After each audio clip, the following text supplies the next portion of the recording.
Have you ever wondered why pretending to be rich, truly feeling it, somehow begins to pull wealth into your life? Why is it that when you act like you already have it? To live richly, you must think richly. That is the hidden gate. The great secret is not in hustling or striving or begging reality to give you what you want. No, the secret is buried in your ability to act rich to become rich, to dwell mentally in the place where wealth already is. This is not a game of fantasy, it is the science of assumption. You do not wait for money to validate your worth.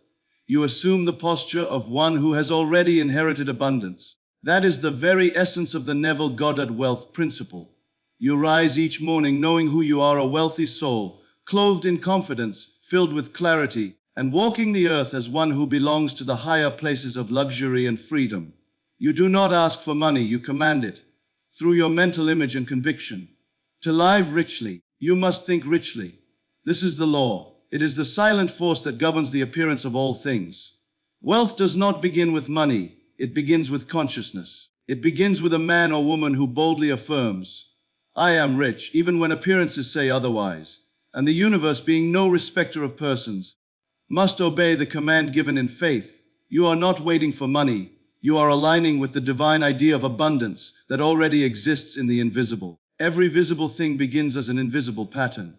The oak tree lives first in the acorn, the mansion begins as a blueprint, and wealth, no different, begins in the attitude of the soul. To act rich through life with the dignity of a child of the Most High, you carry the vibration of completion, not need. The feeling of I have must precede the arrival of it is done. When you dress with care, speak with intention, and hold your head high, you are prophesying.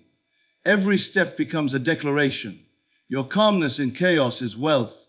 Your silence in gossip is wealth. Your gratitude in lack is wealth. You do not shift your reality by demanding riches. You shift it by behaving as though you are already supported by invisible abundance. You don't chase opportunities. You magnetize them through the current of your conviction. The man who walks into a room knowing he is wealthy, even if he owns nothing, carries a vibration that cannot be denied. The subconscious mind does not argue. It accepts what you feel as fact. If you feel poor, it will produce poverty. If you feel rich, it will create circumstances to justify that belief. And so your feelings are prayers, and your assumptions are creative acts. The world does not respond to what you say. It responds to what you are. You must reprogram your language. Say not, I can't afford that, but rather, it is not yet part of my divine timing. Refuse to speak lack. Eliminate phrases like, I'm broke, or that's too expensive. These are spells of delay. Instead, bless your current resources and declare that they are multiplying. The $1 in your wallet is not a small amount. It is a seed of greater supply. When you handle it with reverence, it grows. Acting rich is not an outer gesture. It is an inner knowing. When the rich man receives a bill, he pays it with peace. He does not panic. He thanks the universe for trusting him with the responsibility. He knows that as one door closes, another opens. This is how you must begin to behave. Stop treating your financial life as a battlefield. Treat it as a garden. Speak to your accounts as though they are living things. Thank your bank balance even when it is low. You are sending energy into it. What you bless multiplies. What you curse shrinks. Stop asking, how will it come? That is not your business. Your job is to hold the end result with unwavering faith. The how belongs to the unseen forces. You are not required to know the process, only the promise. Begin today to walk, talk, and act as though the money has already arrived. Carry yourself with dignity. Remove desperation from your energy. You do not need to convince the world of your value. Simply know your worth, and the world will adjust. When you act rich to become rich, your environment begins to reflect your inner shift. The smallest things matter. Clean your space. Remove clutter. Keep your wallet in order. Treat your possessions with love. These acts of order call forth the greater. The universe will not pour abundance into chaos. Make room. Prepare the table. Invite prosperity with your actions, not just your words. Every polished ironed shirt, every act of organization is a signal that you are ready for more. Stop waiting to be rich to feel rich. The one who waits, waits forever. You must feel the joy of luxury in the midst of your simplicity. Light candles at dinner. Drink water from a wine glass. Practice beauty in the small things. These are not foolish habits, they are rehearsals. They train the subconscious mind to accept wealth as normal, not rare. When wealth feels natural to you, it becomes inevitable. You must learn to see yourself as wealth's home, not its pursuer. You are not a beggar in the kingdom. You are royalty in disguise. Start today. Stand tall. Breathe deeply. Give thanks as though the doors have already opened. Speak only that which affirms your divine inheritance. And above all, walk by faith, not by sight. Every night, when you lie down to sleep, you are standing at the gate of creation. The moment your body surrenders to rest, your mind slips into the fertile soil of the subconscious. It is here, in this sacred stillness, that you are closest to the source from which all things come. There is no outside cause. There is only consciousness, and what you accept as true in imagination becomes fact in your world. The reality shifting technique begins not with action, but with assumption. Deep, inner certainty that your wish has already been fulfilled. You must forget the limitations of the day and sink into the unseen world. There, you shape the formless into form. To change your life, you must change your inner conversations and images. Thought clothed in feeling becomes the vessel through which the unseen is born into the seen. It is not what you want, but what you accept as real that manifests. And so the technique is simple yet eternal in power. Before sleep, one imaginal act that implies your desire is already fulfilled, and repeat it until it feels like memory. You do not visualize from the outside, like watching a movie. You become it, you feel from within the scene. If you long for wealth, you do not imagine counting money. You imagine the phone call where someone congratulates you, or the quiet satisfaction of seeing a large deposit in your account. Hear it. Feel it. Involve the senses until the scene carries the emotional weight of truth. The subconscious mind cannot distinguish between what is vividly imagined and what is physically experienced. It takes all impressions as instructions. When you impress this imaginal act upon your subconscious in the drowsy state, you are planting a seed. Just as no farmer questions whether the planted seed will become a tree, so too must you trust the unseen process. The world is clay in the hands of your inner world. The outer cannot help but reflect the pattern you persist in holding. This is not fantasy, it is divine law. You do not will things into existence. You feel them into being. The power is not in strain, but in surrender, and sleep is your holy gateway. The reality you now experience was shaped by imaginal acts, mostly unconscious, that you repeated with feeling. Perhaps you rehearsed conversations of lack, or emotional scenes of being overlooked or denied. You did not know you were planting weeds.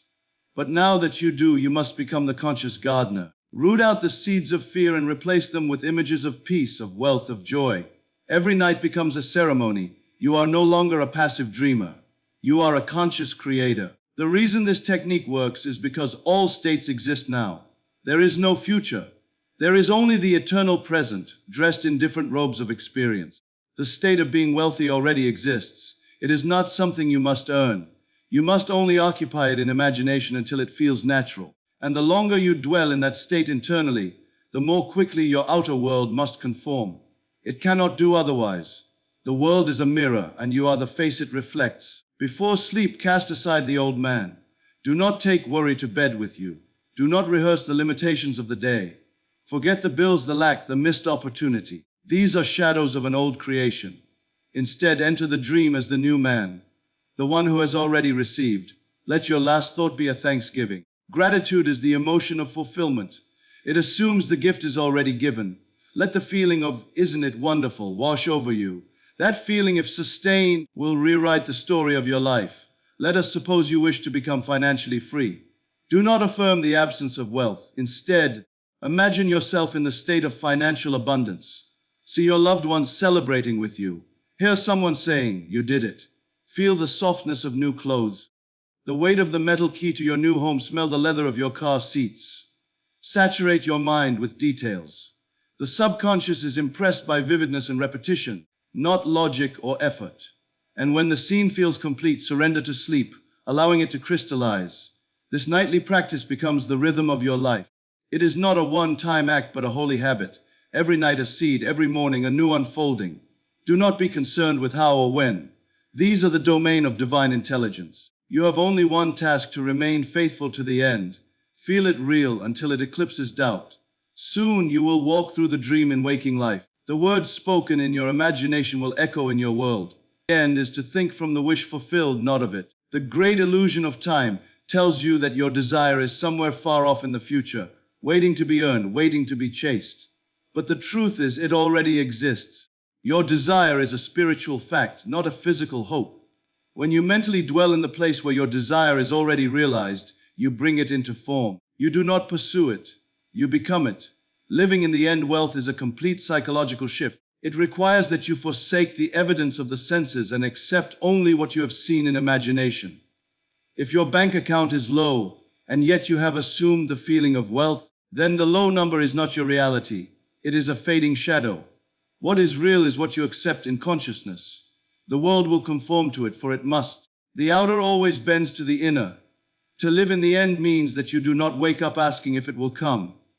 You rise in the assumption that it has come. You put on the invisible robe of wealth and wear it all day. You speak as the rich man. You move as the rich man. You walk into rooms with the vibration of someone who is financially secure, emotionally fulfilled, and spiritually abundant. The inner state must precede the outer change. Never forget this: you are not reacting to the world, you are instructing it. When you assume the state of wealth, you will no longer look to the world for signs. It will look to you. Events will rush to confirm what you already feel inside. Unexpected blessings, strange coincidences, opportunities that others call luck. These are not surprises to the one who has lived in the end. They are natural results. What you feel real inside must project itself into your world. The law does not fail. Living in the end is a test of faith and imagination. It demands that you stop asking when and start declaring now. When you say, "I will be wealthy," you push your desire into the distance. But when you say, "I am wealthy," you claim your inheritance. The words you speak in secret shape the life you walk in public. Every "I am" is a doorway. Choose carefully the state you declare yourself to be, for the world will echo it back to you. This inner wealth is not loud or boastful. It is calm. It is certain. It does not seek approval. It does not chase. It rests in the knowing that what has been imagined is already real in its unseen form. You are not performing for others. You are embodying a reality that is more true than anything your eyes can see. The seen is temporary. The unseen is eternal. You must discipline the mind to return again and again to the feeling of the wish fulfilled. This is your secret dwelling place. While others are distracted by appearances, you build your world in silence. You rehearse the end over and over until it becomes more natural than doubt. This is not repetition for repetition's sake. It is the engraving of a new identity.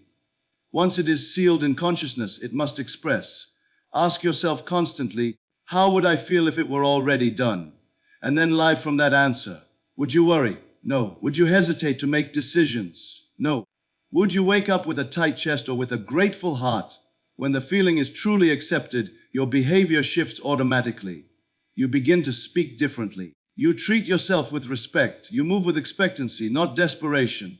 Living in the end wealth also demands that you protect your inner conversations. You must not speak lack. Never say, "I can't afford that," or "money is tight." These are affirmations of a state you no longer occupy. Speak instead as one who is taken care of. Supply. Your inner speech is your prayer. Keep it sacred. Let no idle word break the spell of your assumption. This inner state does not depend on outer riches to feel valid. The rich state comes first, and the outer riches follow. You are not rich because of what you own. You are rich because of what you believe. You are rich because of what you accept as true.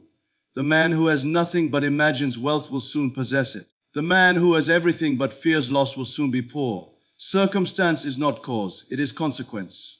The longer you dwell in the end, the more natural it becomes. Eventually, it no longer feels like pretending, it becomes your default. And once it is your default, life must match it.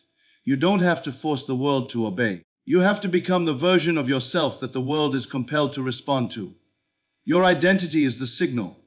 Your assumption is the instruction. So do not visit the end, live there. Set up your home in the state of wealth. Let it become so familiar that you no longer question it. Make it your dwelling place in thought. And do so with joy, not strain. For wealth is not a reward for struggle. It is a reflection of inner alignment. To live in the end is to claim what is already yours. Not tomorrow, not later, but now. To act as if you're wealthy in emotion is to step into the creative center of your being. You do not need to buy anything, But you must feel as if all you desire is already part of your lived experience. That feeling, calm, rich, and complete, is the only true currency of creation. The outer world will mirror back the vibration you maintain in secret. You are never creating reality. You are selecting it by the mood you choose to inhabit. Wealth has a soundless rhythm. It does not hurry. It does not plead. It walks slowly, speaks gently, and assumes everything will work out in its favor. When you act from this place, you enter the stream where all things are added unto you without effort or toil. This is not mere imitation. This is transformation. You are no longer the person waiting for wealth to arrive. You are the one who lives in the state of already having. The emotions of wealth are subtle and sacred. Peace is wealth. Confidence is wealth. Serenity is wealth. The one who acts as if they are wealthy no longer entertains the mental noise of lack. They do not check the price of everything in fear. They do not shrink from bills or worry about survival. Their inner world is so saturated with security that even when appearances contradict it, they do not waver. They know the seen world is only a delayed reflection of their inner selection. Begin each day with the feeling that life is working in your favor. Before your feet touch the floor, say silently to yourself, everything I need is already on its way, not to beg the universe, but to direct it. Your words, bathed in belief, become law. If you wish to embody wealth, feel the ease, the grace, the joy of being supported. Picture yourself making decisions calmly, tipping generously, blessing others freely, not because you have to, but because you can. There is a vast difference between forced behavior and aligned embodiment. You do not spend money, you do not have to prove something. That is not wealth. That is anxiety wearing a costume. Instead, you cultivate the inner fragrance of abundance. You move through the day slowly, grounded with full presence. You are not rushing. You are not striving. You are living as one who has arrived. That feeling will do more than any physical effort. It instructs your world. Let your breath be the first signal. The wealthy breath is deep, even, and relaxed. You are not panting from stress or shrinking from responsibility. You are inhaling with calm, exhaling with trust. You are unbothered by temporary delays, for you understand what you feel with certainty must come to pass. It is not your job to chase results. It is your task to sustain the mood of the fulfilled desire. And so you anchor yourself there, again and again, gently, firmly. Your imagination must be trained to create not just visual scenes, but emotional climates. Imagine what it feels like to be debt-free. Not just the numbers, but the emotion, the lightness in your chest, the joy of writing checks without fear, the laughter when a friend suggests dinner and you say, absolutely, without checking your balance. These are not wishes. These are inner rehearsals for what you are becoming. To act as if you are wealthy in emotion is to leave behind the desperation that repels. There is no neediness in abundance, no chasing, no begging. You simply are. You trust that your desires are not random, waiting for these things to become true. You are establishing them as true by dwelling in the feeling of them. Your emotional state is the gateway. What you feel long enough, deeply enough, must be externalized. Even in challenge, maintain the emotional atmosphere of wealth. Do not let circumstances dictate your vibration. Hold to your inner certainty. Smile when fear whispers lack. Bless your bills. Thank the universe for the faith it has in you to steward great things. When doubt rises, return to the inner mansion you've built. Sit there, walk its halls, rest in its silence, and remind yourself this feeling is the cause of all. Your outer world will begin to yield. People will treat you differently. Opportunities will find you. You will notice the shift, not because you forced it, but because you felt it first. You became the version of yourself that wealth belongs to. You inhabited that identity before it arrived, and so it was compelled to meet you. This is the sacred act, not waiting for permission, but assuming the posture of fulfillment now. The world bends to that assumption. Not sometimes, always. You must stop asking how or when your desire will manifest. These are the questions of the reasoning mind, the surface level of understanding, the voice of the outer man. The creative act begins when you abandon the need for external proof and step boldly into the assumption that what you desire is already yours. The how is not your concern. The when is not your responsibility. Your only work is to sustain the internal certainty that it is done. To ask, how will I become wealthy, is to assume you are not. To wonder, when will it come, is to separate yourself from the thing you say you believe in. But belief cannot coexist with doubt. The moment you plant the seed of your desire, you must treat it as finished. You do not question whether the seed will sprout. You protect it, you water it, and most importantly, you do not dig it up to check if it's growing. Faith is the inner silence that declares, though I see nothing, I know it is already mine. You live in a world where effects are delayed. That is the mercy of this plane. The delay gives you time to align with the truth of your assumption. If every thought became form in an instant, chaos would reign. But you are given time not to suffer in waiting, but to strengthen your belief. The gap is not punishment, it is preparation. And in that space, you learn to surrender the mechanics of manifestation and fix your attention only on the feeling of fulfillment. The man who trusts does not panic. He does not plead with reality. He remains unmoved by appearances because he understands that appearances are the past, echoes of old assumptions now fading. You are never stuck. You are only witnessing the harvest of prior inner states. If you do not like what you see, do not fight the reflection, change the face. The mirror can only respond, it has no choice. And so the external world, like the mirror, must conform to the image you hold within. Do not confuse planning with forcing. Do not confuse responsibility with control. To plan from a state of fear is to build a house upon sand. But to act from the feeling of already having, this is true planning. It flows effortlessly. You are not manipulating outcomes. You are listening for inspired direction. The still small voice will tell you what to do and when, but only if you stop shouting with doubt. When you stop asking how, you are saying to the unseen, I trust you more than I trust my senses. And that trust opens the door. Miracles are born not in frantic effort. The river does not rush, yet it shapes mountains. You too must become like the river, clear, steady, and full of silent power. Nothing outside of you needs to change before your desire becomes real. Only you must change. Only your assumption must shift. You may think your current circumstances are barriers, but they are only scaffolding, temporary structures supporting the building of your new reality. They do not block the way. They are part of the way. Even perceived setbacks are just the reordering of events to fulfill your inner vision. Do not judge the steps while the staircase is still forming.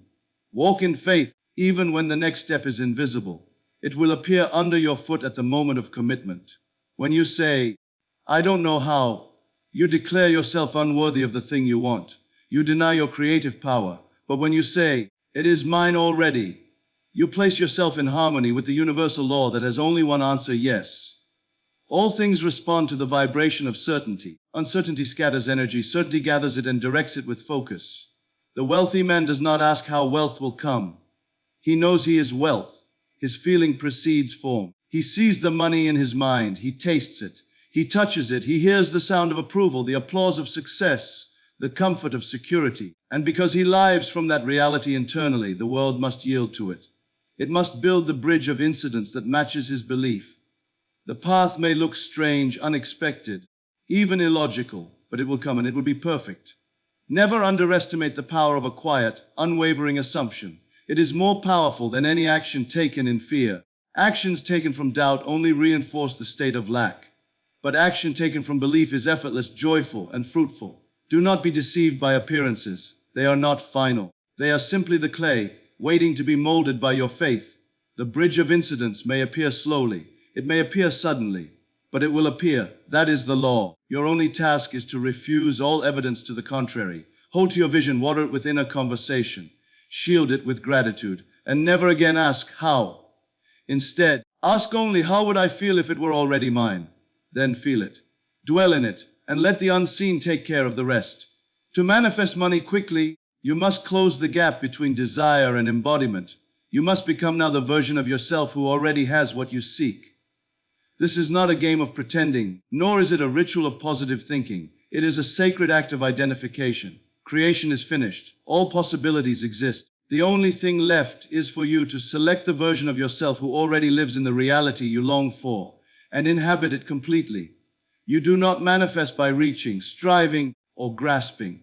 You manifest by remembering. You already are that which you seek. The money is not something to attract. It is a reflection of the self you have chosen to become. When you think from the end, not toward it, you are speaking the language of the divine. You are telling the universe, I know it is done. And that declaration, felt as real, collapses time and opens doors that logic cannot explain. You must ask yourself, not someday, not later, but now, How would I speak, move, walk, and live if the money had already arrived? What choices would I make if I were already supported, already abundant, already established in wealth? You do not wait for evidence to justify the shift. The shift creates the evidence. Money is not the cause of your inner state. Your inner state is the cause of your money. If the wealthy version of you walks with confidence, then today, walk that way. If they speak clearly, make bold decisions, and treat themselves with dignity, then now is the time to match their energy. Do not say, "When I have the money, I will act accordingly." That is reversing the law. The universe mirrors your state, not your request. If you want the mirror to show you wealth, you must feel wealthy within, even when your pocket is empty. This inner embodiment must become natural to you. It is not a burst of energy or a quick affirmation. It is the steady assumption that you are what you desire. This state must be so familiar that anything contrary to it feels foreign. Your job is not to force the outcome, but to return again and again to the emotional signature of the wish fulfilled. That feeling will draw to you the conditions, people, ideas, and moments that match it. When you walk into a room, walk as though you belong to the realm of wealth. Not arrogantly, not with performance, but with the quiet calm of someone who knows he is backed by invisible power. The money may not yet be in your account, but it is in your state of consciousness. And into your mind that leads to opportunity. A closed door opens. This is not coincidence. This is the bridge of incidents activated by your state. Do not wait for circumstances to change before you change your inner world. That is the great mistake. All transformation begins within. You do not build a fire to get warmth. You build warmth within and the fire appears. You must live even now as the one who already has the thing. In being, in certainty, in embodiment. Ask yourself daily, what would the rich version of me do right now? Then do it in spirit. If you cannot buy the thing, give thanks as though you did. If you cannot take the trip, visualize the plane ticket, the hotel window, the joy. Create the condition within you and life must match it. This is law. The feeling is the secret ingredient. The feeling makes it real. When doubt comes, and it will, you do not resist it with fear. You simply return to the state. You remind yourself, that version of me already exists. I am becoming it now. You do not ask whether it's working. That question belongs to those who do not believe. You know it's working, because the change has already occurred in consciousness. And once it is done in consciousness, it must be done in the world. If you want money to move quickly toward you, stop waiting for permission. Assume the throne within it. Think like it. Let no external thing contradict the feeling you carry inside. Hold the mood, and the world will conform. Speak to yourself as the wealthy man. Let your inner conversation be filled with joy, not worry. Let your imagination be filled with having, not hoping. There is nothing in the world that can stop the man who has become wealth in spirit. His outer world may still be catching up, but it must catch up. The law is relentless in its faithfulness. It does not judge, it does not delay, it reflects, it obeys. And if your command is, "I am wealthy now," and you say it with feeling, consistency, and quiet confidence, then the world, with all its seeming obstacles, must bow to that inner decree. You are not here to chase wealth. You are here to embody it, to wear the invisible robe of abundance so convincingly that the outer world must bend to your assumption. There is no one coming to save you, no external savior, no magical timeline to wait upon. You are the operant power. The moment you dare to act rich, think rich, and feel rich within, your world begins to echo your decision. Let your inner life become your workshop. Let your imagination become your source of creation. Begin now to act like one who has already arrived. Prepare your home, your voice, your mind, and your habits for the reality you say you desire. Do not hope for wealth, assume it. Do not ask for riches, feel from the state of already possessing them. And do not look to the world for signs. Become the sign yourself. When you rise in the morning, rise with conviction. When you go to sleep, enter the dream already fulfilled. Every breath, every movement, every silence becomes a silent prayer of power. The world does not give you what you beg for. It gives you what you are. So become wealth in spirit, and let your world bow to what you have already declared within. It is already yours. Walk as though you know it, and it shall be so.